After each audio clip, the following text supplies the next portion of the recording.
Papá me dijo, colócale fe inquebrantable. Lo pueden ver, fe inquebrantable. Y justo llevaba 2 semanas con la fe por abajo. Hoy lo que a mí me gusta hacer cuando hablo a la iglesia es hablarlo totalmente natural y que ustedes puedan entender y les quede tan claro y que digan, wow, mi fe no puede ser inquebrantable. Amén, dígale que está a su lado, no vas a decaer. Antes de iniciar, quiero decirles que lo más complicado de predicar es que al otro día vas a poner a prueba lo que has predicado. Y eso siempre pasa. Si yo hoy te hablo de algo, tú mañana tienes que probarlo para ver si lo aprendiste. Entonces yo voy a hablar de una fe inquebrantable y significa que vamos a pasar por unos procesos que van a colocar a prueba tu fe. Dígale que está a su lado, ¿estás preparado?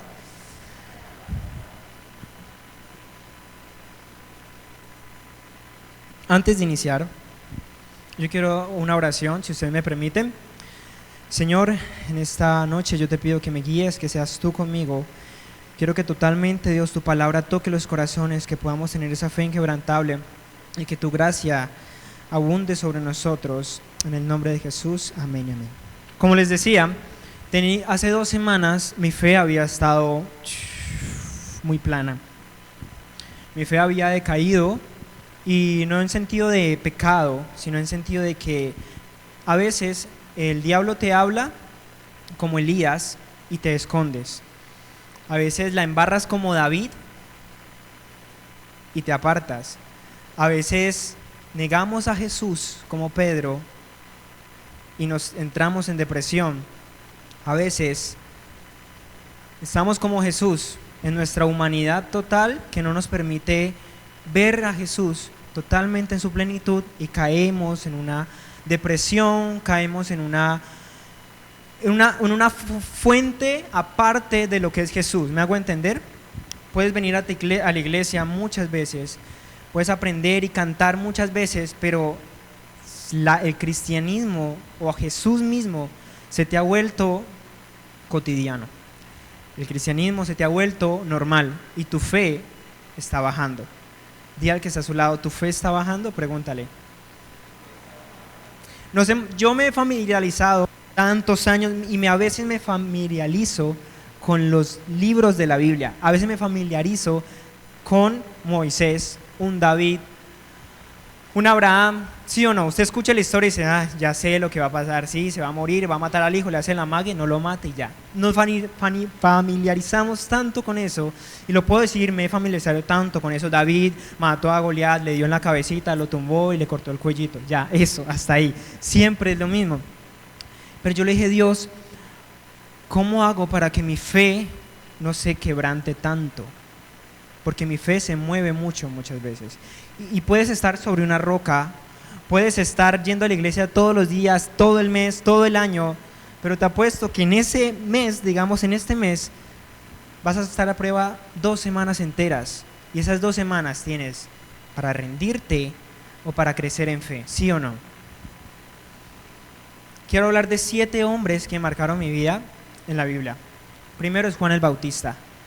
Juan el Bautista, lo que no lo conocen, fue un evangelista, preparó la venida de Jesús, pero él cayó, su fe cayó. Yo después de ver a Jesús plenamente y me meten a la cárcel y luego me pregunto, ¿será que él era Jesús? Eso le pasó a Juan el Bautista. Lo metieron a la cárcel y dudó de Jesús, aún él habiendo preparado el camino para Jesús. Ahí Juan el Bautista, su fe cayó. ¿Sí o no? ¿Están conmigo? Tenemos el primer ejemplo. Segundo ejemplo, Simón Pedro, el ejemplo más claro de todos. Dígame aquí, ¿quién no ha negado a Jesús? Yo lo he negado. Yo sé que ustedes también. Y otros dicen, no, yo no lo he negado, pero sí lo he negado. ¿Cuándo lo niegas?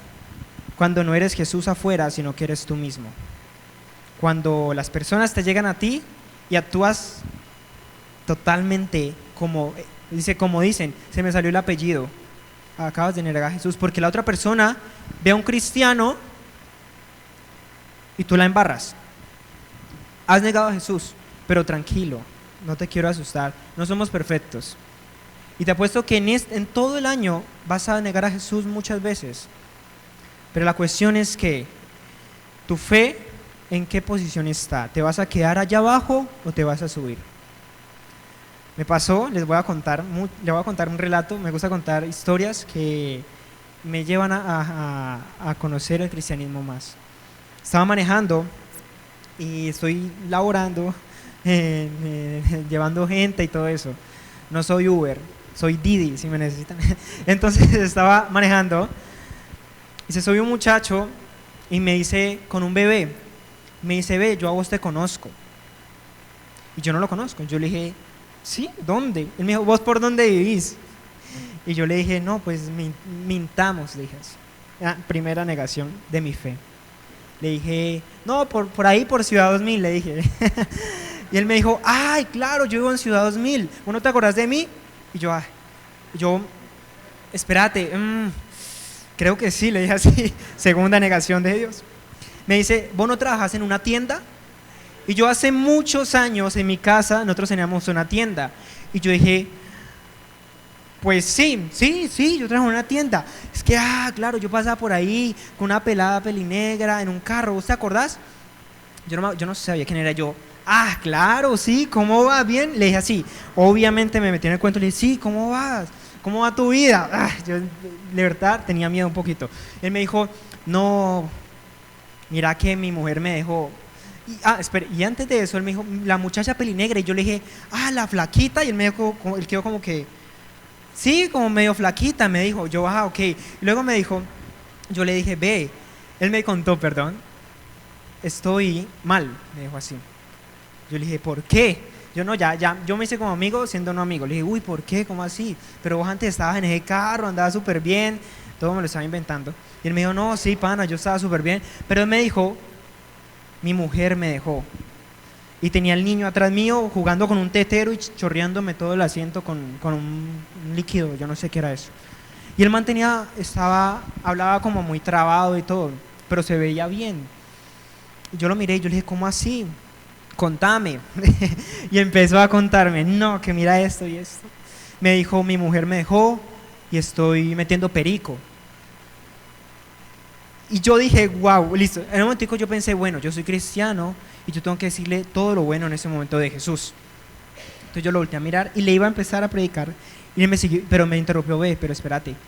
Entonces me metieron al psiquiatra con mi hijo, me tocó irme a donde mi mamá a vivir y además de eso, en ese momento, pues ya salí de eso, pero pues estoy metiendo marihuana para sentirme feliz. O sea, yo tenía un peso de mí, yo decía, y el niño... Y cuando yo lo volteaba a mirar bien, tenía los ojos rojos. Yo dije, no. Y iba a llevar al niño al médico y él ya tenía marihuana ahí. Estaba metiendo marihuana. Ya había metido. Y era muy temprano, eran las 8 de la mañana y ya había metido marihuana.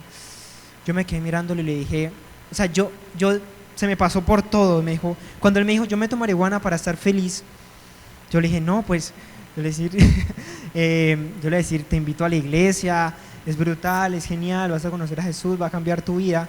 Pero cuando le dije eso, llegamos justo a la parada y yo lo sentí en mi corazón, decirle, sentí en mi corazón. Y él se bajó, me dijo, bueno, pana, gracias, nos vemos, estamos hablando, nos vemos por el barrio. Yo lo quedé mirando y sentí un dolor tan fuerte, porque vi un niño y vi un padre. Y el padre tenía mi edad, 22, y el niño tenía por ahí unos 3 años. Y el padre estaba totalmente en la marihuana, cuidando un hijo solo porque la mujer lo había dejado. Y se bajó del carro y yo me quedé parado un rato así, mirando el volante. Y yo dije, Dios, la acabo de embarrar. Señor, se fue y no prediqué. Y me siento tan mal. Negué a Jesús por tercera vez, en ese auto. Ahora te pregunto, ¿cuántas veces has negado a Jesús en tu día? Muchas veces, ¿cierto? Lo negué 3 veces en ese auto. Sentí un cuchillo en mi corazón. Dije, Dios, perdóname. Y empecé a orar por él como si no hubiese un mañana, como si fuera un familiar mío. Y oraba por él, Dios, te pido que por favor lo traiga, Señor, por favor, que te conozca. Yo sé que soy un asco, pero que otra persona te lo predique. Por favor, ayúdalo. Y llegué a mi casa, todo el camino estuve orando por él. Y luego me encuentro con esta frase, fe inquebrantable. Y digo, wow, mi fe. no es inquebrantable. Mi fe, perdón, es quebrantable. Mi fe se quebranta. Pero yo me doy cuenta que en la Biblia hay 7 hombres que se quebrantaron también. Y no fue solo una vez, fueron muchas veces. ¿Sí o no? Dígale que está a su lado, ¿cuántas veces te has quebrantado? Tercero ejemplo, Elías. Creo que todos conocen la historia. Jezabel le dijo que lo iba a matar y se escondió. ¿Cómo? Quiero tocar 3 puntos aquí. Simón Pedro tuvo una restauración con Jesús muy diferente a la que tuvo David, ¿sí o no? Y a la que tuvo Elías. Elías, ¿cómo tuvo la reconciliación con Jesús? En silencio, en un viento apacible. Y aún así Dios le enviaba cosas. David, ¿cómo tuvo la reconciliación con Jesús? ¿Quién me puede decir? David tuvo la reconciliación con Jesús en la adoración. Y Simón Pedro lo tuvo cara a cara. Tenemos 3 formas, pero hay más. Vamos, luego me encuentro con Tomás. Tomás no creía en la resurrección, pero su lucha fue tan humana. Muchas veces a ti te dicen, vas a combinar en lo sobrenatural, tienes que ser totalmente diferente, tienes que predicar en la calle, tienes que creer que Jesús te va a dar el dinero para tal y tal cosa, en todo, pero tú no crees. No nos vengamos con cuentos. Muchas veces ustedes no creen. Y nuestra fe en ese momento se quebró. ¿Sí o no? ¿Quién está conmigo? Yo muchas veces me dicen, cree en Jesús. Y hago el esfuerzo, en mi humanidad hago el esfuerzo. Yo sé que ustedes lo hacen, pero aún así dudan. Ustedes son un Tomás más. Somos unos Tomases. Somos unos Tomases, perdón. Somos unos Tomás. Pero ¿saben Jesús cómo le habló a Tomás? ¿Qué tuvo que hacer? Presentársele. Alguien decía, mi papá predicó de que a Pablo nadie oraba por él, ¿no? Y Jesús, ¿cómo se le presentó? Presencialmente, para que lo pudiera conocer. ¿Quiénes de ustedes han tenido una presentación, o sea, que Dios se le ha presentado tan fuerte y tan cerca como no otros amigos que ustedes tienen cristianos? Levanten la mano, porfa. Yo lo he tenido, 2. Les cuento, la presencia de Dios. Yo me estaba leyendo un libro hace muchos años que se llamaba de Cash Luna, no me acuerdo cómo se llamaba, en honor al Espíritu Santo. Y decía Cash Luna que cuando estaba durmiendo, el Espíritu Santo vino tan fuerte que lo aplastó sobre su cama, derramó tanta unción y al otro día un profeta lo ungió con una jarra de aceite. Y yo me acostaba, porque yo era niño, me acostaba y yo estaba así esperando que me aplastara. La presencia de Dios obviamente no iba a pasar. ¿Por qué? ¿Por qué no iba a pasar? Porque Dios se mueve totalmente diferente. Y la presencial de Dios muchas veces no tiene que ser que te aplaste, muchas veces tiene que ser que un hombre se te pare, que sea totalmente extraño y te diga, Dios te ama. Dios se presentó enfrente tuyo y tú desde ese día fuiste cambiado. En el caso de Cash Luna lo aplastaron y en mi caso no me aplastaron ni nada. No pasó nada de eso. No fue, pero fue muy hermoso. Ahorita les cuento. Quinto ejemplo de la fe inquebrantable, el padre. Había un papá que su hijo que era mudo y tenía convulsiones. ¿Lo han leído en la Biblia? El chico era mudo, sí, tenía convulsiones y él se acercó a los discípulos y le dije, por favor, ¿pueden sanarlo? Y los discípulos no lo sanaron. Y cuenta la historia que él trajo al hijo y lo llevó a Jesús y Jesús simplemente lo sanó. Pero aquí quiero decirles algo.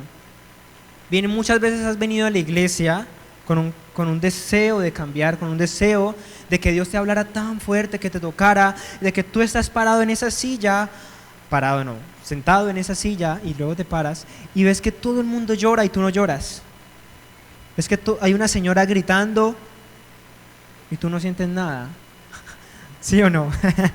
Ve una señora danzando y corriendo por toda la iglesia y tú te preguntas, uy, ¿es que yo soy el diablo que no recibo nada? Pues yo me hacía esa pregunta. Ahí como usted está sentado, porque yo veía que las mujeres lloran mucho y a mí me daba rabia de que yo me paraba, yo siempre veía a una mujer llorando por la presencia de Dios y yo no sentía nada y yo no lloraba. Los hombres me entienden, ¿cierto? Y algunas mujeres también. Y uno la ve y es que yo no, o sea, Dios, ¿dónde estoy? Es que yo no existo. Entonces simplemente vemos cómo el Padre llevó al Hijo no solamente a los discípulos, tuvo que llevarlo a la fuente total. Muchas veces vienes a la iglesia, pero vienes por el predicador de aquí, vienes por la alabanza, pero tienes que ir a la fuente para que esa fe se levante. Amén. Se me fue, ya, esa fe se levante. En ese caso yo estaba sentado ahí y yo decía, Señor. ¿Y saben cuándo empecé a llorar? Lo conté en jóvenes. Yo sé que muchos de ustedes lo hacen. ¿Saben cómo yo hacía la magia de llorar? Yo bostezaba y me lagrimaban los ojos y entonces ya, uno le cae la gota. Esa era mi forma de llorar. No sé cómo es la suya. Cuando era muy pequeño, obvio, y grande antes. No sentía a Dios, pero yo veía que todo el mundo iba pasando y llorando, entonces uno bosteza, y cuando uno bosteza se le lagrimean los ojos, y cierra los ojos y te sirve, es una manera práctica de llorar. Y pasaba, y me pasó por 2 años que no sentía a Dios, y hacía ese truco, para que pensaran que estaba con Dios. Hasta que llegó el momento en que ese truco se fue, porque dejé de buscarlo en la multitud, dejé de buscarlo en una iglesia donde pienso que voy a alcanzarlo y no lo alcanzo. Quizás tú eres de ese caso, que ves muchas personas, todos lloran, la alabanza los ministra, pero tú no sientes. Pero es porque tú tienes que ir a la fuente. Tú no vas a encontrar en la multitud, tienes que ir a la fuente. El Padre, su fe fue levantada cuando fue a la fuente total. 6º hombre que me marcó, y ese sí me marcó, David. Siempre ganó sus batallas adorando, dice la Biblia. Siento que a veces la adoración es tan potente en tu vida que te puede transformar tus sentimientos, tus emociones. Cuando uno está depresivo, escucha música depresiva. Cuando tiene amor, escucha música romántica. Pero cuando necesitas a Dios, no escuchas música de Dios, sino que lo buscas con tus palabras. Señor, por favor, Dios mío, necesito un milagro, necesito tal y tal cosa. Yo oraba así. Hasta que un día Dios me dijo, ¿por qué en tu fe, cuando tu fe está cayendo, no adoras? Yo dije, bueno, está bien, lo intentaré. Y empecé a adorar, pero no cualquier canción cristiana. Hay canciones que te llevan, hay canciones que son de adoración, de exaltación. Cuando la adoración crece en ti, la adoración te conecta a Dios. Amén. Dígale que está a su lado, la adoración te conecta a Dios.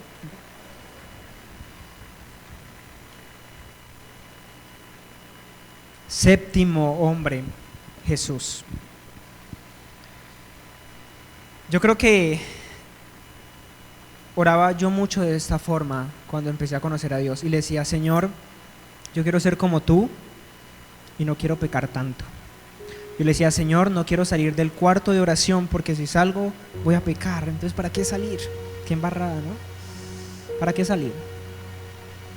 Los que no saben qué es orar, es cerrar la puerta de tu cuarto y hablar con Dios. Pero yo me encerraba y yo decía, pero ¿para qué salgo si voy a embarrarla de nuevo? Hasta que llega un versículo que dice Juan 11:10. Pero el que anda de noche sí tropieza porque no tiene luz. Siguiente. No, atrás. 9. Ese.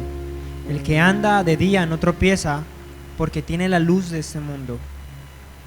Yo escuché esta palabra estos días y Dios me llamó a este versículo. El que anda en la luz no tropieza porque tiene la luz de este mundo. Y en la intimidad yo le decía a Dios, está bien, te lo pediré de una forma diferente. Te pido que tu luz me acompañe afuera, que tu luz me permita predicar cuando no lo hago, y que aún si te niego, porque lo hacemos, negamos a Jesús 3 veces por día, muchas veces, hasta 6 veces. Cuando mientes, cuando no oras, cuando estás evangelizando y no era el momento, o sea, no dijiste lo que tenías que decir o ni siquiera hablaste. Quiero hacerte una pregunta en ese momento. ¿Cuál ha sido tu lucha de fe? En ese momentico estás luchando contra tu fe. Pregúntate si estás mal espiritualmente o si necesitas un despertar o si simplemente te has acomodado a una fe de todo el mundo, la fe que predican en todas las iglesias. Vas a una iglesia, escuchas la misma palabra y te acostumbras a esa misma palabra, a esa misma fe, a esa misma motivación momentánea, que sales y vas a ser el mismo, que sales y no aplicas, que sales y tambaleas y tu fe vuelve a caer. Y te digo, los hombres de la Biblia lo tuvieron, tú lo vas a tener, pero la cuestión está aquí. En jóvenes prediqué, para terminar, algo que se llamaba cristianismo minimalista, y le dije que lo más principal de un cristiano es: 1, Dios; 2, la iglesia; 3, ¿qué más era? La oración. ¿Por qué lo dije así? Muchas veces nos llenamos de tantas cosas y acumulamos tantas cosas en nuestro cristianismo que perdemos el enfoque. Tú iniciaste con un enfoque en tu vida que te motivó a ser cristiano, pero ese enfoque se cayó porque viste muchas cosas más, pero todas las cosas más te desenfocaron del punto de inicio. ¿Están conmigo? El minimalismo, ¿en qué consiste? Si pueden ver, aquí hay muchos cables. ¿En qué consiste? En que todos esos cables se reduzca a solo uno, que tu exceso se reduzca a lo importante. Eso es el minimalismo. Entonces yo lo asocié con el cristianismo y lo dije de esta manera: ¿qué es lo más principal, necesario que hay en mi vida, que yo necesito? Piénsalo en este momento. Si tú dejas de venir a la iglesia, te vas a secar.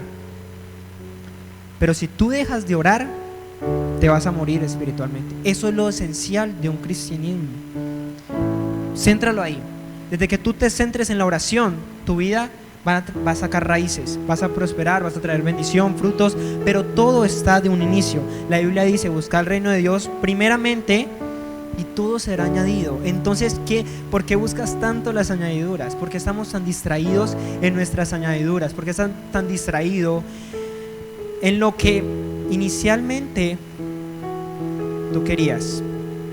Piensa, ¿qué te enganchó a Jesús? Piénsalo. Se los digo a mí ¿qué me enganchó? Que la presencia de Dios se siente, lo llena todo. Dios llena todo lo que somos. Eso a mí me tramó. Yo dije, cuando lo conocí, cuando entré al punto, cuando entré al inicio de Él, la pureza de Dios, ¿qué es? El principio y el fundamento de Dios es el amor. Dios es amor, la Biblia lo dice. Dios es amor. El amor fue lo que a mí me llenó y me llevó a ser cristiano. ¿Qué tantas cosas estás buscando que te desenfocó de Jesús? ¿Buscaste un evangelio más activo? Quizás buscaste un evangelio más fuerte, un evangelio que te despertara, pero buscaste tantas cosas que perdiste el inicio, que fue Jesús. Todos estos hombres que la embarraron, la gracia de Dios fue tan fuerte en ellos que siempre los llevó a ¿qué? A presencialmente encontrar a Jesús en paz, en comida, en un perdón. Quiero que ahí donde estés,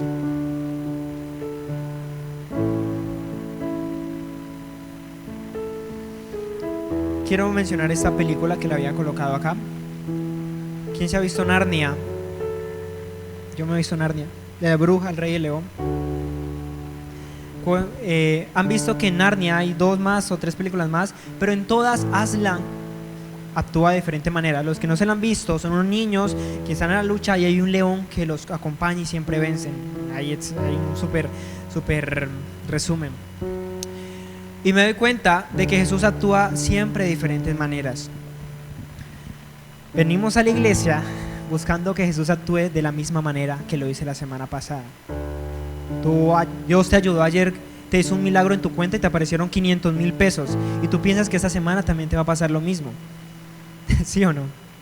Dios te ayudó porque trajeron un mercado sorpresa a tu casa, un supermercado, lo recibiste y tú piensas que dentro de 2 meses Dios va a hacer lo mismo. Quizás Dios a veces coloca esos deleites, esas bendiciones, pero no es para que te centres en la bendición, para que te centres en el de arriba. ¿Están conmigo? Para finalizar, quería darles este ejemplo. que me sirvió mucho en la adoración. Como ven, hay una guitarra, hay un bajo. Si yo cojo ¿cómo se llama eso? Un diapasón, yo lo toco, me da una nota la. Un la es esto, la. Y desde el la, los violines se afinan, ¿cierto? Cuando en la orquesta tocan el la, y todo el mundo se afina un la. Pero mi pregunta es, si yo afino esta guitarra y desde esta guitarra yo afino la otra, no me va a quedar totalmente afinada. Pero si yo desde la fuente, desde el diapasón, afino todas las guitarras, todas van a estar totalmente afinadas. ¿Sí me hago entender? Cuando tú ves a alguien al lado tuyo llorando y pidiendo y recibiendo a Dios, y tú no sientes, es porque esa persona está conectada a Dios y tú intentas afinarte a Él. Cuando Dios te dice tienes que ir al inicio. Tú intentas afinarte a un pastor, quieres ser como el pastor. Cuando Dios te dice el pastor es así porque me tiene a mí, y tú no me tienes a mí, sino que tú quieres copiar a un pastor. Vas a una iglesia y miras una superestructura, no superadoración, y tú dices, wow, yo quiero ser como ellos, pero la fuente de ellos, ¿quién es? Jesús. ¿Cuál es tu fuente? ¿A quién estás buscando más? ¿Qué anhelas más? ¿Bendición? ¿Una iglesia próspera? ¿Plata en tu bolsillo de un pastor? ¿Qué buscan más? ¿Salir a la calle y decir tengo plata, tengo anillos de oro, tengo cadenas de oro? ¿O decir que cualquier persona que te acerque ve y es porque eso es así? Y tú le enseñas, mi fuente es Jesús y mi fe no es inquebrantable, mi fe pasa por procesos, pero cuando yo caigo mi fe se levanta más, porque tú tienes, para ganar tú tienes que fallar. Para tú hacer un gol, que nunca he hecho, tienes que, en cancha grande nunca he hecho un gol, para tú hacer un gol en cancha grande tienes que haber muchas veces tirado al arco y fallado, pero cuando le des es porque dijiste wow, al fin encontré la fuente del tiro perfecto.